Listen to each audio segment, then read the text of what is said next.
This episode of the Luminaries on Deep in the Weeds is proudly supported by Deputy, rostering and timesheets without the usual chaos.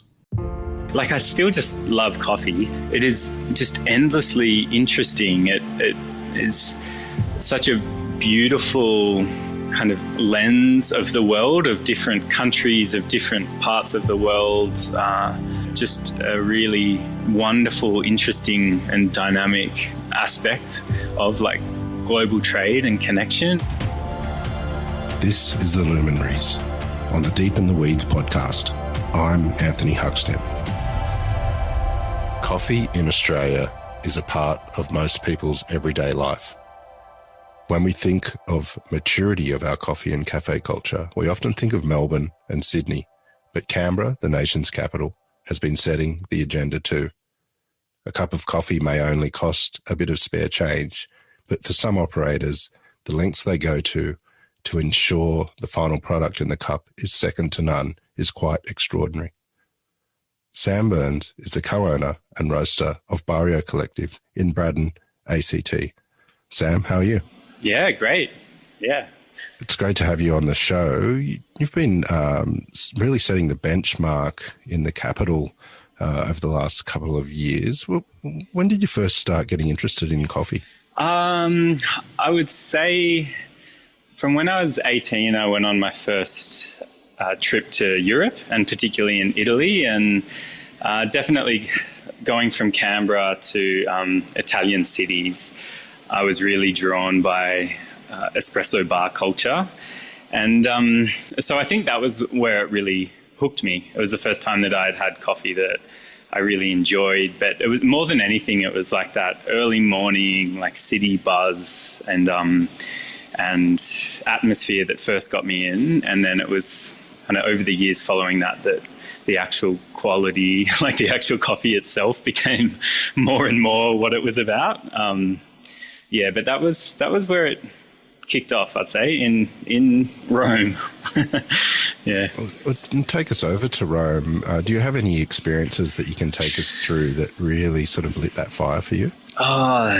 Because I was 18 and I'm now 36, so it is going back a few years. But it's not like I have venue names or anything, but it's definitely this one espresso bar that was just downstairs from where I was staying, and it's just €1 for a coffee, and you just drink it at the bar. I just remember that spot and just how easy it was to drink and the atmosphere. And then there was another spot as well in Rome that was the first time I'd been into a roastery as well as espresso bar, and I bought some fresh coffee from there, which I then traveled for the next 3 or 4 months just working through with a little portable stovetop brewer that I bought as well. But so they're in my memory of those early days. But again, that's going back so far. I was a kid. Yeah. I'd love to explore what you're doing these days and the steps to create Barrio. What was your first sort of step into hospitality? When I got back from that time overseas, I was pretty keen to be involved in cafes, and I was really keen on all things Italian. And so the next couple of years I had 2 jobs that were just awesome. One was working for a gelato shop, and that was with an Italian owner, and she was awesome. And then the other one was working for a guy named Louis, who had Cafe Louis back in the late 90s, kind of through to 2006 or 2007. And I think working for 2 Italian business owners who were so kind of confident and sure of their product and so in love with their product, that was definitely showed me a lot, and I think helped move along just that being really understanding about being really passionate about your own product and knowing that you're doing something that you're really into. Yeah. I'm just laughing because they were so they were so, you know, confident and sure of themselves. It was just like bulletproof. Hey, like it was, they did the best. And so, yeah, it kind of helped, you know, if not to just be kind of downright arrogant, at least to be like kind of confident and in love with what you're doing. So I took that on. Yeah. What was it about cafes that lured you in the first place, and the thought of having a career in them? Yeah, that's a really good question.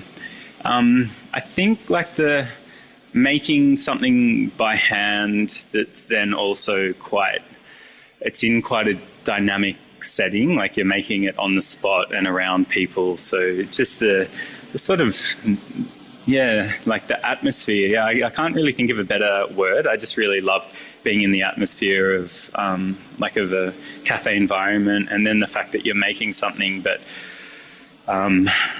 you know, like I've got a brother who's a ceramicist, and when he's making things at home, like taking a while to make them and then fire them. It's a slower process, but something about that dynamic process of on the spot, like hand making, drew me in. And yeah, I think just being in that atmosphere, it's cool. Cafes are cool. I think that's what drew me in. The experience in Italy sort of started the coffee bug, but when you came back, you explored it further. When did you take the real deep dive into coffee? Yeah, that was after my first daughter was born, and that was 2010. And I think for the few years before that, I was finishing up at uni and I was doing an office job, and just like being more and more drawn into what was happening in Melbourne and in Sydney with like the rise of small coffee roasters, and just a different rise of different knowledge about coffee, different sourcing of coffee, so different single origins. And so I was really, that was kind of like my side hobby, or what was really interesting to me. And so then it was, I remember once my first daughter was born, that was the thing that kind of was enough of a, I don't know, like a wake up call to actually say like, right, I'm actually going to give this a go. So, that was the beginning of actually deciding.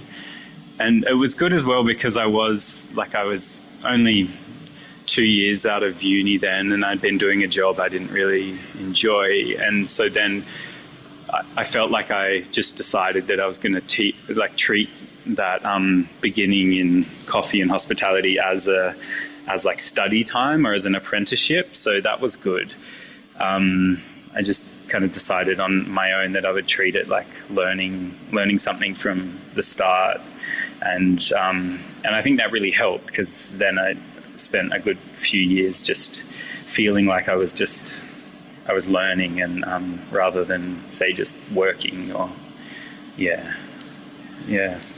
But tell us about this this sort of apprenticeship approach. Where did you start to learn the craft and understanding of what it takes to create a great coffee experience and great cafe? It was through, at the time, it was Jared Deaton, who owns 3 Mills Bakery now, and he was running a little cafe out of Marcus Clark House in Canberra City, and I just happened to be there one day and discovered they were using single O from Sydney, and he was really putting a lot of effort into the coffee, and so just struck up like in conversations with him and a connection with him, and also like just someone to talk about what's happening further afield in Sydney and in Melbourne, and with like the specialty roasters and things like that. And it was Jared who, at the time, because I was still doing that other job, he was like, well, why don't you come and work here if you're so interested in it?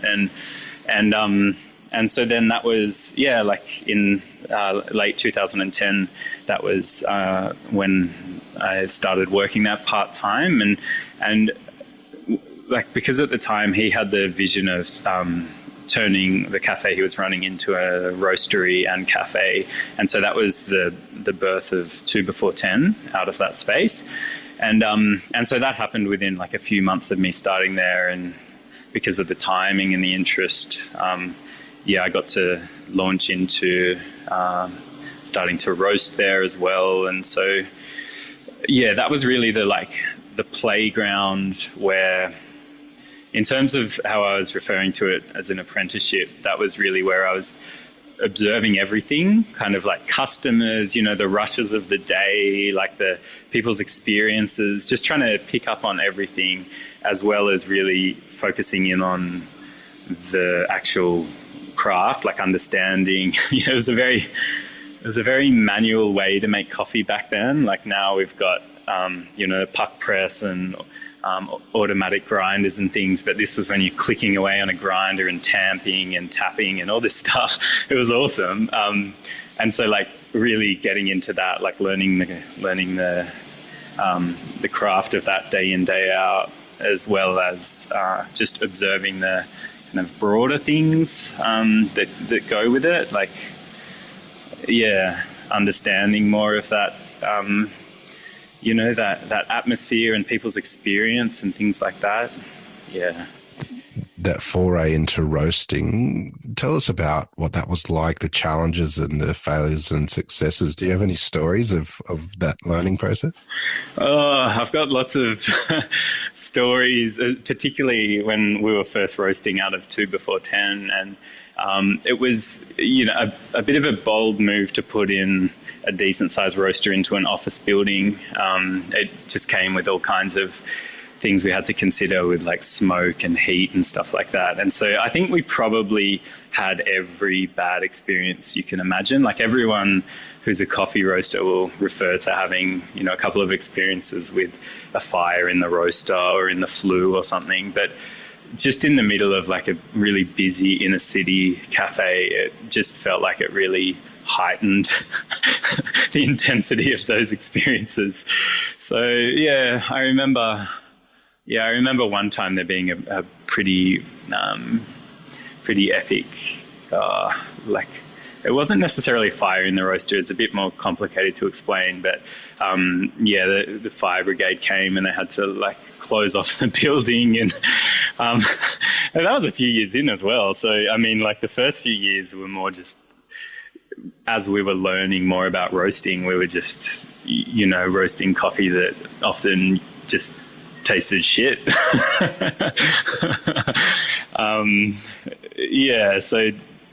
Lots of experimentation and playing around, that definitely took a while to figure out, starting something from scratch. You started to build connections with the growers and the actual coffee beans and the whole process. To take us on that journey of the importance of that and what sort of connections you made. For me, definitely it was a couple of years into roasting, I went and did a course with a guy in San Francisco named Willem Boot, and he was a pretty renowned coffee roasting teacher, but he also had done a lot of work at origin, particularly in Ethiopia, like in mapping growing regions of Ethiopia and understanding different like varietals and things in Ethiopia. And so that was really great, because it took the coffee roasting I was doing just in Canberra that we'd been kind of troubleshooting and learning as we go, like taking it to someone who's actually got like an international standard and knowledge bank and everything. And so that felt like that definitely opened up so much for me. And from that point, the interest in origin and the coffee growing world kept growing. And then I would say there was a point, it was maybe a little bit later than that, and that was probably like 2013 by this stage, when I just started getting to taste some coffees from different roasters around the world that really started blowing my mind.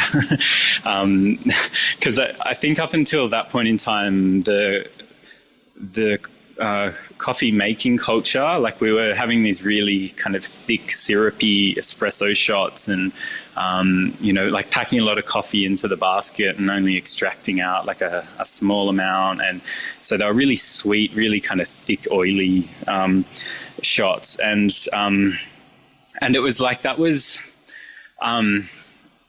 great for some reasons. Like it really worked at that point in time, but then it wasn't really doing justice to the diversity of coffee. And so I think what happened was really like the introduction to coffee cupping, which is what I really learned when I went over for that week in San Fran. So tasting coffee where you just have the same sample amounts, like you just have some ground coffee, some hot water, and so you can have all these different coffees side by side and get into the different flavors. I think that was what really showed me that just it was a bit one-dimensional what I had been learning and what was going on. And so then like just getting some coffee from these different roasters around different parts of the world and tasting just all these, wild notes and just really different cup profiles through that method of just cupping. That was probably what like opened up from just having a kind of one-dimensional like espresso machine coffee knowledge and experience to opening up a lot more possibilities. And that doesn't really answer your question about connection with growers and everything.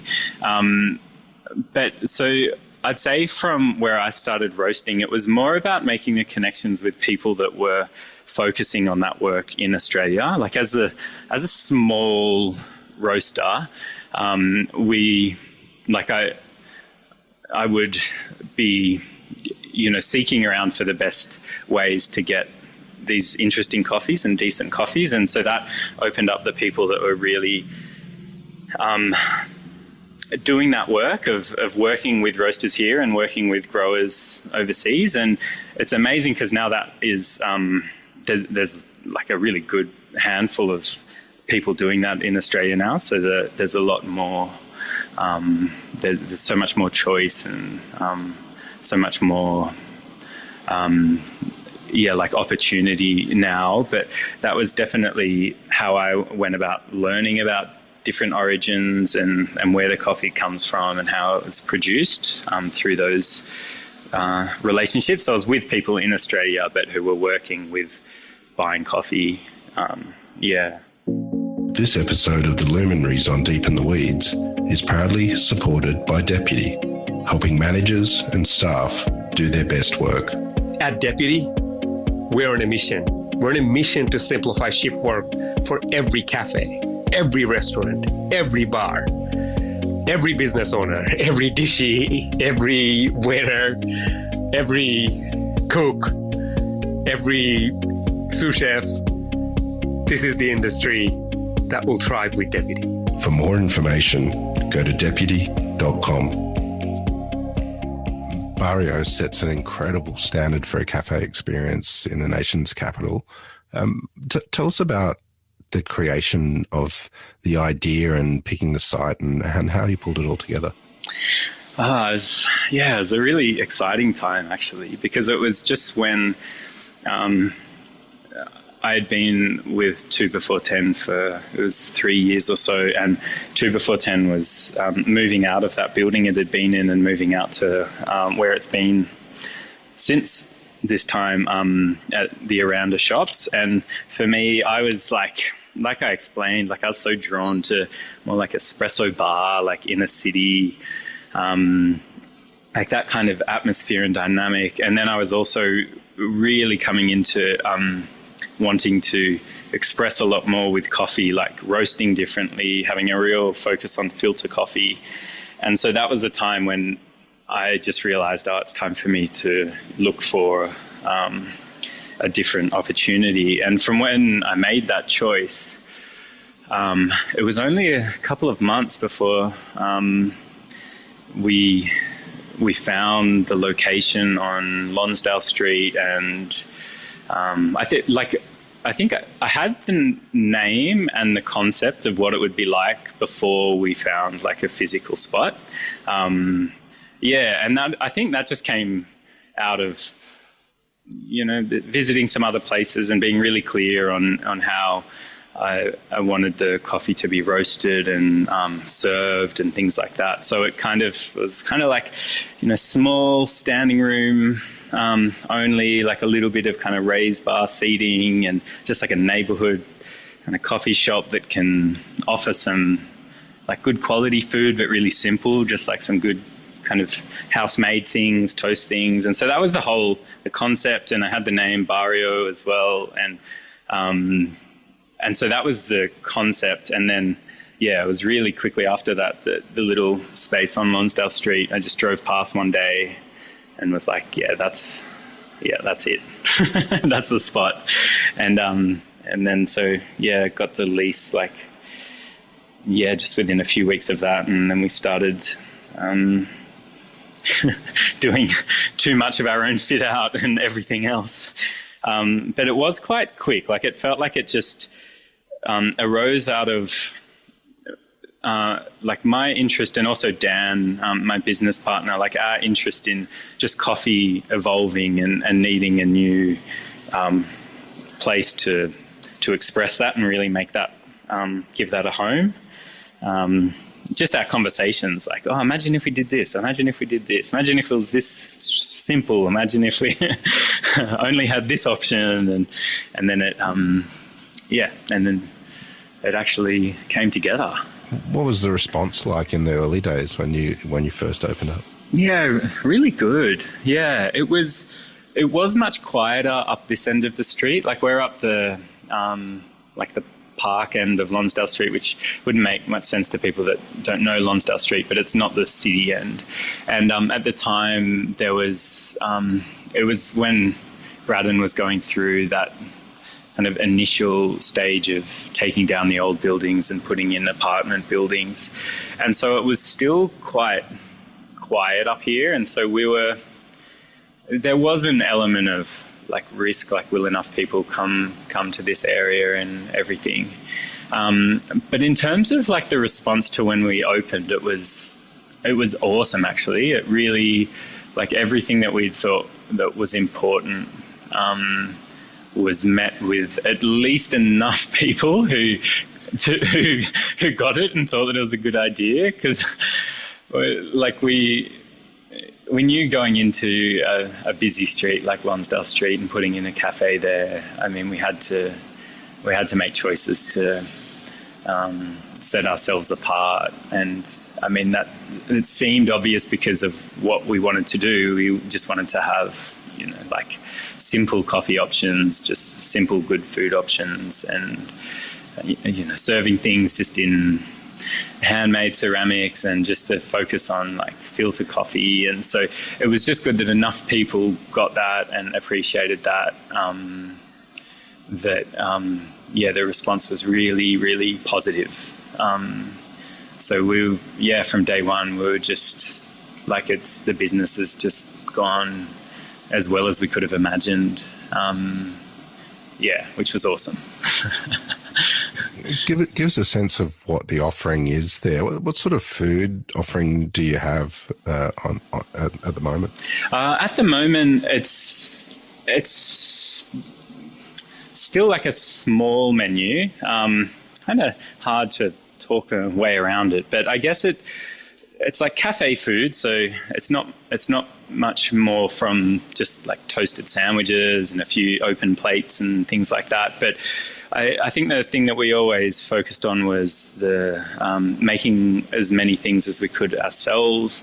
And also, so in that, preparing things from scratch. So, like it can just be a toasted sandwich, but they're the pickles that we made, it's the mustard we made, it's like it's the beef that we've like slowly cooked in the oven here, and then it's just a really nice cheese or whatever. So it's like simple stuff, but there's just that focus on, like good ingredients and lots of things that we've personally made by hand.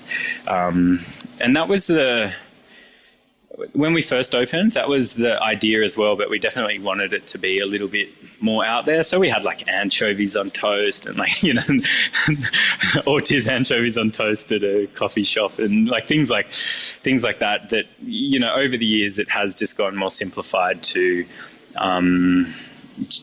just seasonal changes, but really just a selection of like banging toasties and a few other like open toast options and bowls and stuff. Yeah. You're also roasting your own coffee. I mean, what's important when you're roasting coffee? How do you get the best out of those beans? Yeah, that was one of the things that when we opened Barrio, we had a really specific idea of the profile of the coffee we wanted, and so that's become quite natural now in how we do things. And so what that is it's definitely like a lighter approach to roasting, but it's also selecting coffees that just have the right kind of characteristics. So generally we're selecting coffees that are from like Central America, like like Guatemala and Honduras and El Salvador, and then like down to Colombia, just because they're coffees that when you're tasting them generally have this really beautiful kind of middle like intensity and, you know, kind of caramels and those kind of mid-range flavors, like not really out there floral citrusy things or not really dark earthy things, just beautiful like raisins and caramels and milk chocolates and stone fruits. And so that kind of range of coffees, and then just treating it with like a fairly light roast so that it's still quite vibrant in the cup, but because of the coffee's character, it's got this just nice richness to it, like not quite richness, but just like just enough to hold it. And so that's, you know, that was kind of what I was discovering about coffee roasting in the lead up to us opening. And now it's really good because it's just, we can taste 20 samples, and the 2 or 3 samples on the table that we know will be good for our flat whites and long blacks just stand out because they've just got that character. And that's kind of what it is. It's those really nice, like, you know, pretty mild, acidic coffees that are from, like Central American countries and Colombia. They're just the ones that just have that kind of cup quality that we know how to treat in the roaster, and then how to get the best out of the machine with. And so that's for like espresso coffee. And then with filter coffee, like we're definitely often more drawn towards more like lighter, refined East African coffees, so like washed Ethiopian coffees and Kenyan ones, and that's just because on that like as a filter method and like batch brew, which we sell like liters of every day, which is awesome. That was one of the great things when we opened. Just that nice fruitiness, nice clean, like so you can drink a mug of it and feel like it's quite refreshing or refined kind of cup. It's not too big and like heavy and thick.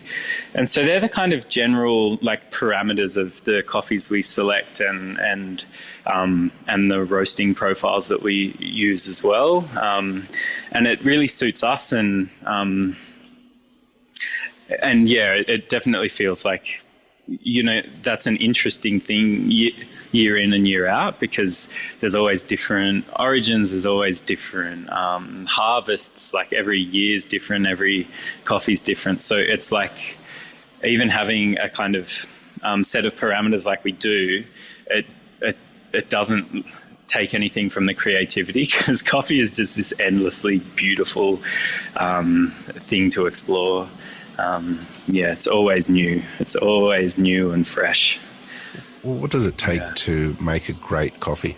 I would still say just like good quality coffee beans. Like I don't think you can get past that because you can definitely like stuff up brewing, but if you're starting with something good, then I mean, it just makes everything so much easier. And I think, I'd say like, it definitely seems like the access to, like, I should say, like the standard of what coffee is available is way better now than a few years back. It feels that way anyway. So it's like there's opportunities in every city and every town to get like fresh roasted coffee. So it's definitely like fresh coffee, quality coffee, and then just some attention, like just take a little bit of time learning some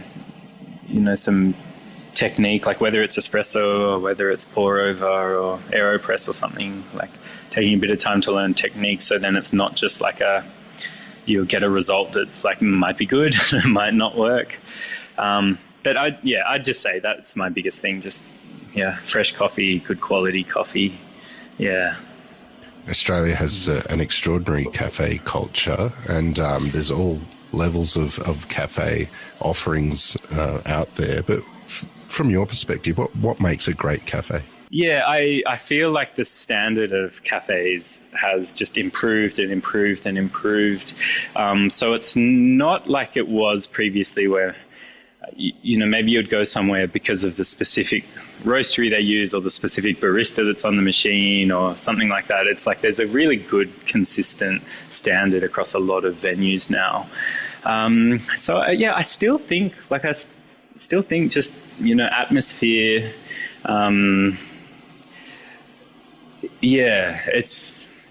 don't want to downplay all of the different elements, because I know that there are, but it's just like with the standard that we have now, there's a lot of good coffee roasters, a lot of good cafes, a lot of good baristas, a lot of good people making food. And so, to me, it is still like having those things, but just the general, like, just the feel, just the atmosphere. I don't know what else to say. Like, I'm definitely drawn to that. You took an incredible leap of faith and created what's become one of the capital's best cafes. What sort of business advice would you have for someone young looking to open their own venue? Just do it. Hey, because like it's awesome that Barrio, like, we're coming up to 7 years, and it's awesome that it's worked for that amount of time, and it was a leap of faith. So I think you definitely have to have that at one stage. There'll be that one moment where you have to take a bit of a leap or a risk or something. So in terms of opening your own place, there will be that moment where you have to just take that leap of faith. I think also, though, to spend some good time learning, and so I guess it's just seek out people that you respect or seek out products you like and pick up that knowledge, so that then there's a backing.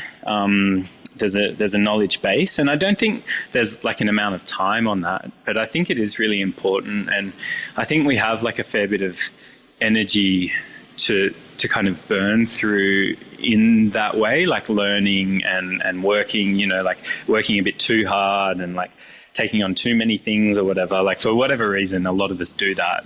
And so while doing that, making it meaningful in terms of what you're learning, rather than just like working so hard that you're just knackered and running around. So making sure that that you're in a setting where you can get a lot out of it, like learn a lot, even if it is learning like, I wouldn't do that, I wouldn't do that, I wouldn't do that. Like, that's still shaping whatever you'll do in the future. So that would probably be my advice. Like, don't fear spending some time just learning, like just doing work that isn't maybe exactly what you want to be doing just yet, but it's working towards. It's always in the right direction. Yeah. You've, over the last 7 years, you've built this incredible brand. What is it that you love about what you do? The like I still just love coffee. Like I mean, I drink so much less coffee than I did. And so that's like a challenge now, is I've got to be really wise with the coffees that I do drink. But like it's still like a love of coffee. Like it is just endlessly interesting. It is such a beautiful kind of lens of the world, of different countries, of different parts of the world, like different, like a global, it's a global trade, but just a really wonderful, interesting and dynamic aspect of like global trade and connection. And it comes down to it. It's like, it's just delicious, and I just feel really, really connected. Like I love coffee. And so that's one part of it. And the other part is for sure just being connected with people who also live around here. I think particularly with the last 2 years, like from the bushfires and then through the pandemic, feeling that this is a space that a lot of people are connected through, and that just on its own has like a bit more depth than maybe I'd considered when I first set it up. So I really appreciate the connection with people, because you just don't know, how that'll take shape, what that means to people, but it's pretty phenomenal, actually. Well, Sam, your influence on so many people has been phenomenal, and we've loved having you on the Luminaries on Deep in the Weeds today to hear your story. Please keep in touch, and we'll catch up again soon. Oh, yeah, thanks heaps. I really enjoyed the questions. It was great to chat about it. This is the Deep in the Weeds podcast. I'm Anthony Huckstep. Stay tuned as we take a deep dive into the lives of the incredible people who ply their trade in the food and hospitality sector. Special thanks to executive producer Rob Locke for making this all happen. Follow us on Instagram at Deep in the Weeds Podcast, or email us at podcast@deepintheweeds.com.au. Stay safe and be well.